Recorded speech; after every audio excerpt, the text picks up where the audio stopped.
नोंगौ फिन बिटिसि नाङैनो आसाम नाङैनो बर'फ्रा मोनसे सोमावसारनाय फिन जागायफिननायनि लामायाव फैबाय दिनै वी वान्ट जास्टिस जोंनो नांगौ मोनथाय आरो थांनाय 2020 मायथाइयाव जि मोनसे बिटिआर रेकर्ड गोजोन गोरोबथा जादोंमोन बे गोजोन गोरोबथाखौ मावफुंनायनि खाथिराव आरोबाव जिथु एसटि नि जिथु मोनसे जोंनि मर्यादा बे मर्यादाया मोनसे माबायाव थाफिननायनि मुङाव दिनै आसाम नाङैनो दुलाराय बर' फरायसा आफादनि बानजायनाय मोनसे रेलिनि हाबाफारिया सोलिबाय थादों दिनै बे समाव दं आं उदालगुरि जिल्लायाव आरो बे उदालगुरि जिल्लानि बे रेलिनि हाबाफारिनि समाव जोंजों लोगोसे दङ दुलाराय बर' थुनलाइ आफादनि गाहाय नेहाथारि बिथाङा जोंजों लोगोसे बाहागो लाफैदों आं बिथांनिफ्राय मिथिनो हास्थायगोन दिनै रेलि मोनसे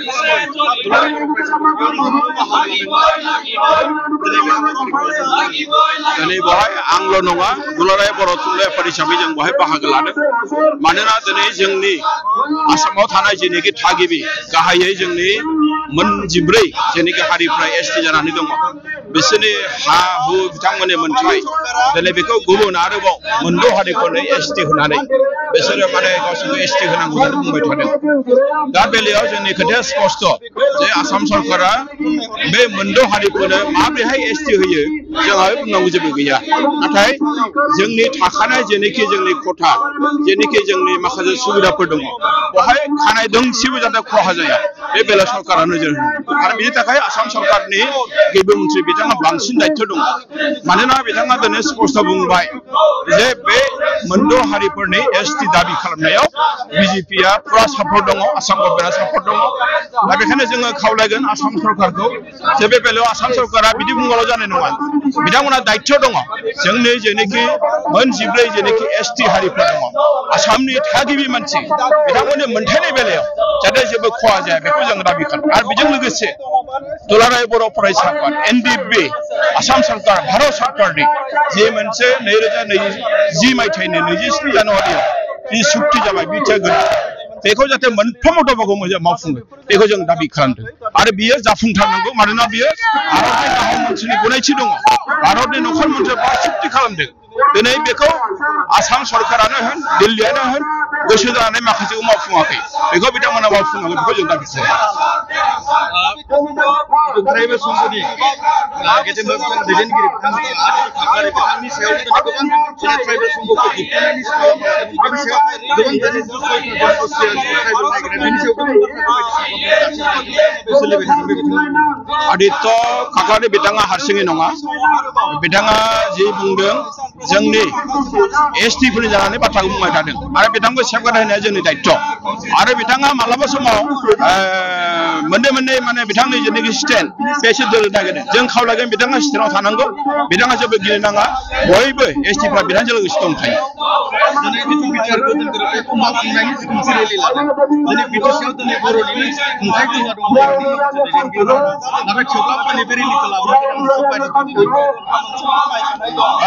जोङो खावलायगोन बे बेलायाव आथिखालनि बिटिसि गभर्नमेन्टनि मानिजाथाव गाहाय खुंगिरि बा गाहाय हाग्रामा महिलारि सार बिथाङा थाबैनो सावरायगोन आरो बे सावरायनायनि गेजेरजों बिथाङा माबोरै सहाय खालामनो हायो बेखौ बिथाङा राहा लामा लागोन बेखौ जों खावलायबाय जोङो गोनां जाबा दिल्लीयाव थांगोन जोङो दिल्लीयाव थांनानै जोङो दिल्लीयाव मा खालामहैगोन आरो गोनां जायोबा जोङो सुप्रिम कर्टनि जोङो आयेननि जों सहाय लागोन रायजो राजा दिनै साननानै नाय जे दिनै सरकारा आसाम सरकारा सायाव बेलेग खोथा बुंदों आरो सिङाव बेलेग खामानि मावगासिनो दङ मोनद' हारिफोरनो दि एसटि होनो थांदों बेखौ रायजो राजा दिनै मिथिया आरो बेखौ जुदि एसटि होमारोब्ला मा खहा जानो हागौ बेनि सोमोन्दै रायजो राजा मिथिया आं दिनै स्पष्ट बुंगोन मोनद' हारिखौ एसटि होयोब्ला जोंनि आथिखालाव जोंनि दायो बिटिसिखौ खुंबाय थादों जोंनि सिबा जोंनि बर' मानसि जादों इएमफ्रा बर' मानसि जादों जुदि बे मोनद'नो एसटि होमारोब्ला जोंनि बर' मानसिफ्रा गंब्रै गंबाल' मासि मोननो हानायनि खाबु दङ फरायसा आफादजों लोगोसे माहारियारि आफाद एनडिपि इउबिपि बिथांमोनजों लाफानानै 2020 मायथाइयाव बिटिआर गोरोबथा खालामबाय 5 बोसोरनि उनावबो दिनै फिन आरो सोमावसारनो गोनां नायदो 5 बोसोर जोबनायनि उनावबो बिटिआर एकर्डनि जायफोर दफाफोर बे दफाफोरा दिनै आबुङै मावफुंजायाखै बिनि थाखाय जोङो गोथौयै दुखु फोरमायदों आरो भारत सरकारा आसाम सरकारखौ जोङो दिनैनि बे हाबाफारिनि गेजेरजों मा बुंगोन धिक्कार होदों मानो होनब्ला गोलावथार संग्राम खालामनायनि उनाव 5,000निबो बांसिन मुंख्लं जाखांनायनि उनाव जि भारत सरकारखौ मान होनानै आसाम सरकारखौ मान होनानै दुलाराय बर' फरायसा आफाद NDFB-नि मोनब्रै फिक्सन आरो UBPआ ज' लोगो नांनानै डेम'क्रेसिनि मोनसे सिस्टेमजों फैनानै एकर्डखौ खालामबाय। नाथाय बे खालामसेयावबो दिनै जोंनि बर' हारिनि जि गांनाय उखैनाय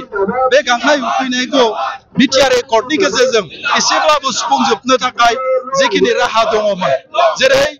बिटिआर एकर्डनि मोनसे गोहो हिसाबै 280 जि आर्टिकल भारतबर्षनि बे आर्टिकलखौ 125 अर्थात 125 जि मोनसे एमेन्डमेन्ट बिल लाबोनो गोनां बे बिलखौबो 5 बोसोर जोबनायनि उनावबो दिनैसिमबो खालामफैयाखै। दा बेखाय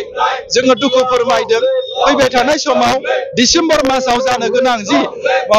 विन्टार सेसन भारतबर्षनि पार्लियामेन्ट बिनि गेजेरजों भारतनि नखर मन्त्रि अमित शाह बिथाङा बेखौ बिनि नाजानायजों बे बिला पास जागोनखौ जोङो आसा खालामदों। बेनिखायनो बिनम्र भाबै भारतनि नखर मन्त्रि अर्थात होम मिनिस्टार मानगोनां अमित शाह बिथांखौ दुलाराय बर' फरायसा आफादा मावफुंनायनि मोनसे राहाखौ जाहाथे लायो, बे राहाखौ लानो थाखायनो जोंनि दुलाराय बर' माहारिनिफ्राय मोनसे दिनै आसाम नाङै मोनसे रेलि लानानै बिथांनो मोनसे मेसेज हरनाय हिसाबै दिनै जों बेखौ लानाय जादों। आरो फैबाय थानाय समाव जोङो बे रोखोमनि रेलि धरना हाबाफारि लायालासे जोंनि दफाफोरखौ मावफुंनानै होजोबगोन बेखौ जोङो भारत सरकारखौ जोङो आसा खालामदों। दिनै मोनसे आयदाफोराव दिनै रेलिखौ खालामदों बिटिआर गोरोबनाय नाथाय बेराफारसेथिं आसामाव मोनद' हारि ST खालामनायनि बाथ्रायाबो दिनै मोनसे थासारियाव फैबाय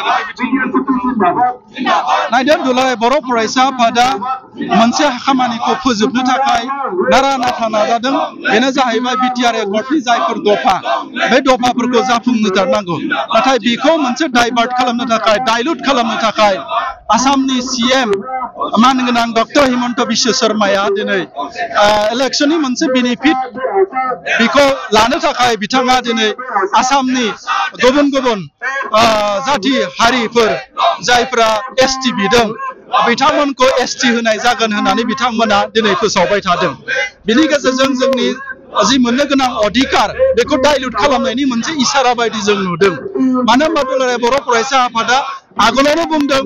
जोंनि ST खथा जि 10% दङ बे 10%नि जुदि एक्सट्रायै जुदि सोसननानै बिथांमोनखौ ST खालामनायाव दुलाराय बर' फरायसा आफादा जेबो बुंनांगौ गैया। नाथाय बै गोबां सुबुं अनजिमा थानाय हारिफोर बिथांमोनखौ जुदि बे रोखोमनि खथाखौ बारायालासिनो आरो बे खथायावनो जुदि ST खालामोब्ला दुलाराय बर' फरायसा आफादा फैबाय थानाय समाव गोबांथार बिनि सायाव भारतनि डेम'क्रेटिक मोनसे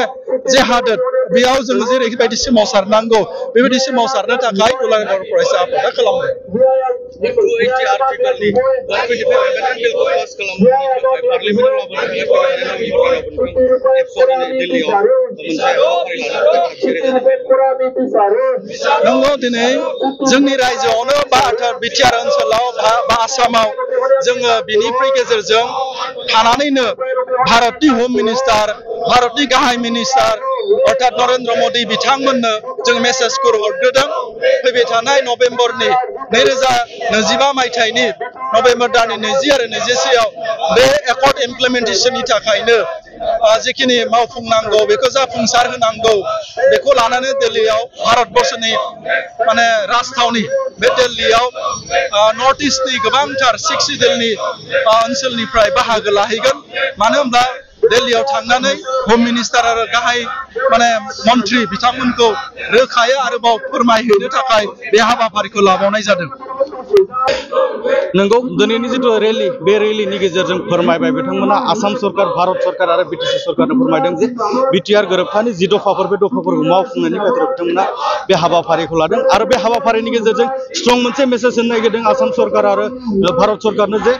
बे जोंनि दफाफोरा जाफुङागौ मानि बर' गोजोन गोरोबथानि दफाफोरा जाफुङागौ मानि माब्लाबा जिराया होननानै बिथांमोना फोरमायदों। उदालगुरिनिफ्राय सुकुराम बर' बड'लेण्ड बुब्लि।